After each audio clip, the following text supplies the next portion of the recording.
Hey, what's up guys? Hello and welcome to Halo Forge Epidemic. This is Oakley Hidef and I'm here to bring you the announcement for the Purple Bunker contest. So we're going to be doing all the runners up right now. This is Arcade Classic by None of Ya Business. So there are over 110 maps submitted. I had to run through all of them, look at all of them. That took a tremendous amount of time, but I appreciated looking at all the stuff you made. They're all super creative. You can see, for example, this one is themed for different arcade games. So you have Space Invaders here, and you have all sorts of stuff. Turret defense here, where you have the turret shooting down these missiles that you'll see up in the sky, and you have all sorts of cool and creative things that you guys pulled off. So I was really impressed on what the community was able to bring forth. I just want to apologize in advance for the delay we had. I extended the time period that people could submit these maps for a good amount of time because a couple people had messaged me saying they couldn't turn it in time or they're doing final tweaks, so I extended it. Then it took a while to not only download all the maps but look through the 110 plus maps. I took notes on all of them, then we had to play through all of them, gather up lobbies in Reach, which was dying off, so that was relatively hard. And then a lot of factors like having school and all sorts of other stuff, but I'm glad to finally get this out to you guys, and it's really shown a lot about the creativity of the community. Over here, this is one of the more fun maps that I saw, so this is really creative, sort of crossing the border. So you can see the purple bunker starting in Mexico, purple monster starting in Mexico, coming across. He had lots of cool stuff like a pit here to trap the aliens, and all sorts of cool themes and stuff like that. Here's a plane they're supposedly trying to get. Now a lot of maps were really cool like this, but the reason they're in the runners up section is because they had some sort of flaw with them. So for this one, and for a lot of them, it was the case that the zombies could escape and get onto the playing field. Here's another one, Halo the Minigame Olympic by Phantom Demon. This one is pretty cool. He made a DK setup where you go up and go back, sort of switchbacks like that, which I thought was really cool, really creative. The one issue with it was like a point here where you just couldn't move forward, and then at the end he had another sort of creative maze. Now these were really cool, but again, they were kind of escapable and exploitable, which kept them from being listed at the top. But this is really cool. I love the creativity. Never imagined people would make mazes. This is Infection Aftermath by Forge Insanity. This one was extremely aesthetically pleasing. It looked great, so obviously you can see here all the destruction. This is the purple bunker monsters, moving forward. He had a great theme in this. I loved it. All these aesthetic details and touches. The gameplay was good and solid, but again, just a small problem was that it was escapable in one of the levels. A lot of you guys sort of had issues with labeling things properly, so teleporters weren't working and stuff like that. So a lot of the maps, they were all promising, but they had some sort of small glitch with them. So in the future, we'll try and make more simple contests and game types, just to capture the flag. And then it'll also make it easier for us to run the contest, because running all this, just on Purple Bunker maps, it can be a little repetitive for the testers, so that's why it also took a longer amount of time, because we had a lot of people, they didn't want to play 110 straight games on the same game type, whereas if we were to do Capture the Flag, the gameplay is more varied. This is Instant Recognition by GP Extreme, and this is Pirates of the Caribbean right here, walking the plank out and coming forward. So I thought this was really cool, really fun map. But again, it had some of those issues with escaping, and also the teleporters in this phase would sometimes kill off people. But here you can see the Helm's Deep recreated really well. I really appreciate all this. As the title, implies, everything was instantly recognizable. Tons of fun for those involved. They all knew what was going on. So this was really cool. Well done. You guys did a great job, and I'm just, so happy to see what you guys created. And I can't wait to see what we can create in Halo 4. So again, this contest has just been sort of a dry run for the contest process. And over here, I'll let you guys guess what it is. That's going to be from Indiana Jones. I believe The Last Crusade, when they're moving through here, and Indy has to complete all those tests on the inside. This was really cool, and I loved it. The detail in these maps were just incredible. You guys sort of forged your hearts out onto these, so I was super impressed by them. This next one is Pirate Cove by Boisterous Biddy. This one looked amazing. He had a lot of cool touches. Just the grav lifts that shoot you out at first were really cool. The non-linearity of it, that multiple towers here, but again, you can see right there, escapable. The docks right here looked great. Grav lifts moving forward. It was really cool to contrast the slow movement of the elites. And then, just overall the aesthetics were awesome. You get here, move up, and then you're shot across the water. I thought that was really cool. You land over here, and the next part was really awesome. You're moving across a debris field over towards the ship here, and I really appreciated how different you guys tried to be with your maps. They weren't all linear. This one, for example, has you walking across debris on floating objects and all that stuff across the water all the way to the ship, and then later on you get to fight in the ship, which itself looks really cool. There's like a captain's quarter, a below decks, and all that stuff, so it was really cool.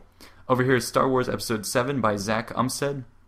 This is really cool. The trench right here is where the purple monsters had to get into, but again, it was sort of a problem when people could escape and sit inside there. But other than that, the aesthetics and the originality here were awesome. The second level for this map was on Hoth. You had the defenders sitting in the sort of the shoes of the AT-AT walker right here, which looked pretty tight. It looked awesome. And then the purple monsters are actually moving forward, and they try and go into the belly of the beast in essence, where they come up through that man cannon, shoot up to the top, and once on the inside, that's where they can capture the objective. So a lot of creative stuff like this, you guys really sort of revolutionized what I thought I would be seeing out of this. So job well done, guys. And the third level here was Battle of Endor. So he has an AT-ST on the right, 2 objectives that you could capture. Over here, the defenders are sitting up there. I thought that was really, really nice. Awesome touch. It looked great. And then over here, this blew me away. You have R2-D2 recreated right here inside the bunker, sort of hacking the control panel. So that was really, really cool. I never expected to see that. And this was one of my favorite aesthetics that we saw of all the submissions. That was brilliantly done. I loved it, and I would love, to bring that back in Halo 4. This is Subterranean by HAPHAZARD. Havoc-Sinizer, I guess. Havoc-Sinizer, whichever one. Again, escapable, but the aesthetics were just, they blew me away. The contrast of colors, working in the cave and all that. And I also appreciated the fact that he tried to throw in armor builders, which really changed up the gameplay. And the defenders actually did not just have the normal weapons. They had fuel guns, they had rockets. So he really did a lot to switch it up. The aesthetics was great, the gameplay was great, except for the fact that you could escape it. Over here, Tears of Hell by Paradox Power was also another nice submission. Supposed to be the multiple tiers of hell from Dante's Divine Comedy, the levels of the Inferno. So I thought this was a really cool classical reference, and just the way he did it with the different levels was awesome. Again, some teleporter issues, but right here in the lowest level of hell, you see Satan's Seat, which was really cool. I love the aesthetics on all these different maps, and I wish we could have just given away prizes for just the aesthetics, but this is a gameplay contest. Over here, this is War March by Sweeps P2K. This one was pretty cool. It looked clean, it looked well forged. You can move along here, move up the streets to City Hall. Another cool thing that you'll see here is he has this bridge crossing over. And what's really awesome is every once in a while you'll have a cars shooting by. So I thought that was a really, really cool effect that added a lot to it. Here you can see some of the cars from a tutorial we had done in the past. I think that was Flame Fist Boyd who brought you guys that car show. So this was implemented in the map here, and it looked great. But again, some issues with the map existed. So this is going to be third place. This is Haphazard Zone by Similar Leaf 03, and we'll be contacting the winners with their prizes. This one was pretty cool. I liked it a lot. No issues with it. It worked well. The gameplay was awesome, and it played new. You have here these different arcs of fire coming from the sides. The first area was relatively straightforward, but from my experience and the multiple tests, each time we were able to move forward. So some of the maps that you guys had were a bit too hard to get forward, and so we were looking for an enjoyable experience. So for this one, for example, you could get across, and I thought that was really fun. You don't want something to be too difficult. So here the whole team was able to make it safely across, and that thing was very cool. Now here on the second level, you're moving forward, and the attackers are given multiple passageways to go through with the man cannons and different sort of traps along the way. So I thought that was really nice and well appreciated. Again, guys, the aesthetics played a lot into this, but also the gameplay. So a lot of you, spilled your hearts out in terms of the aesthetics, but the gameplay was lacking. Or some of you had nice gameplay, but the aesthetics were lacking. And so this one, I felt filled a nice niche in the way it played and looked and all that. And it was really creative. We paid attention to originality also as well, which you'll see right here in the third phase, which was awesome. A lot of you guys, actually a couple of you guys did implement zip lines, but I thought this was a really, really creative way to do it. It switched up the whole way the game was played. The elites are coming down, no longer tied to the ground. They kind of move forward based off gravity, so it was a whole different mechanic.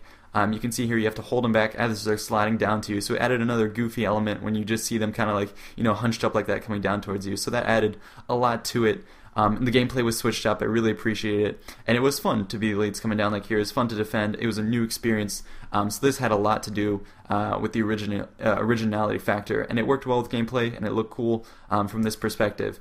So they're sliding down, kind of slowly zip-lining to the humans, and this was, not unbalanced. The elites were able to capture it. So this map, I'm going to give it third place, and what you're going to see briefly is a tie for second place. So this one is A Miner's Adventure by Wolferious. This one was really cool. The aesthetics blew me away. He's got lots of cool details. So it's kind of a mining setting right here where you have sort of a pickup truck there that's getting the mines and stuff like that, and then you have pickaxes laid around. And the aesthetics were great, inescapable. Gameplay was cool, not linear, you could go around wherever you wanted. And he had the minecart right there leading further into the mine. So it had a story to go along with it as you're progressing further and further into the mine. Minecart looks great, the rail looks great. It added a sense of believability and story that was greatly appreciated. So here on level 2 we're moving further into the cave, moving forward. You can see more forklifts and other things like that. You can also see more of these pickaxes. So again, really cool. I've never seen pickaxes. I thought that was really well done, really clever. Sort of a hail out to those of you who play Minecraft, I'm sure. So this was really cool. The aesthetics, the story, the gameplay, all was great. What I liked about this is, in some maps it was really open, you could just blast the elites, but in here you never had the perfect arc of fire. So for the elites, you could always sneak around, find a way to get in. So over here, you had to work with a coordinated team to keep the elites from moving forward. And every time he linked it to the next area of the map. So for example, in the first part you had the rails leading in, and then there you had the elevator sort of leading to the lower levels of the map here. And over here you can see another great use of theme and effects. The lava looked great. Red light and glow was really cool. Here the elites could either go up the center path, the left, or right, so it wasn't necessarily as linear. The elites had a chance, and I really appreciated the theme, the aesthetics. So these two ones that you'll see for second place were really top-notch aesthetics with strong gameplay, and that's why I decided to put these two in second place, because they did a great job. I really like the aesthetics, and the gameplay held for its own. They were really fun to play on. And also I want to thank the testers who helped us out on all these maps, and the forgers, and all you who contributed. So now we're going to be moving on to the other one that tied for second place. So both of these players will be receiving the second place prizes. We'll contact the winners as noted. So this is Assassin's Creed. So it takes place in all 3 games. So this is going to be Assassin's Creed 1. I believe that this is the sort of Altair's Damascus base. So you can see here it has sort of a Middle Eastern look with that dome up there, the pillars, the crushed pillars on either side, and then you can see the central fountain and all that. And this was really fun, non-linear. You go around the sides, go through the center. The aesthetics really great, and I felt it was really well timed with Assassin's Creed 3 coming out. And you'll actually see a reference to that, which is really cool. Again, you're looking at the doors, the aesthetics, the way he placed the different areas of the map. I thought that was really, really cool, and well done. And again, it worked very well, inescapable. It was inescapable. And here's the second Assassin's Creed where you're in Venice. I think this is really cool. The use of the canals was very nice. It focused the elites along different paths where there could be chokeholds. And also what I liked was the use of this sort of tight risk-reward area here where you would have to sort of walk along this line here, a lot like Assassin's Creed. So he had a lot of different elements that sort of kept the elites from, just keeping simply on the ground. They had to weave, go around, they could find cover.